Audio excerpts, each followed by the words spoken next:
के महीना भोला तो नगरी में आए हाँ, तो नगरी में आके भोला तो कृपा ला पाए हाँ। सावन के महीना भोला तो नगरी में आए हाँ, तो नगरी में आके भोला तो कृपा ला पाए। मोरे बम बम मोरे बम बम मोरे बम बम भोला, मोरे बम बम भोला, मोरे बम बम भोला, मोरे बम बम भोला।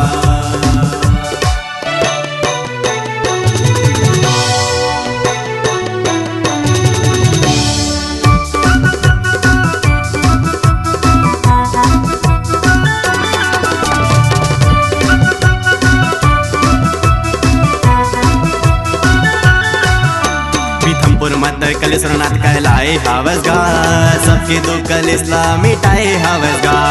लक्ष्मणेश्वर खरोद माँ कहलाए हवस गा, लक्ष्मण के विनती से राम मंदिर बनाए। मोरे बम बम भोला, मोरे बम बम भोला, मोरे बम बम भोला, मोरे बम बम भोला।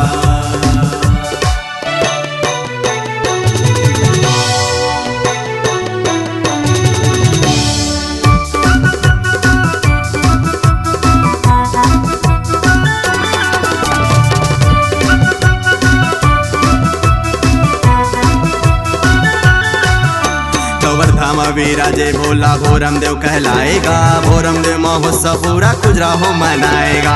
सिरपुर में विराजे भोला गंधेश्वर कहलाएगा, सुगंधों की बौछार भोला सिरपुर पाए। मोरे बम बम भोला, मोरे बम बम भोला, मोरे बम बम भोला, मोरे बम बम भोला। सावन के महीना भोला तोर नगरी में आए हाँ, तोर मंदिर में आके भोला दिया ना जलाए हाँ। सावन के महीना भोला तोर नगरी में आए हाँ, तोर मंदिर में आके भोला दिया ना जलाए। मोरे बम बम मोरे बम बम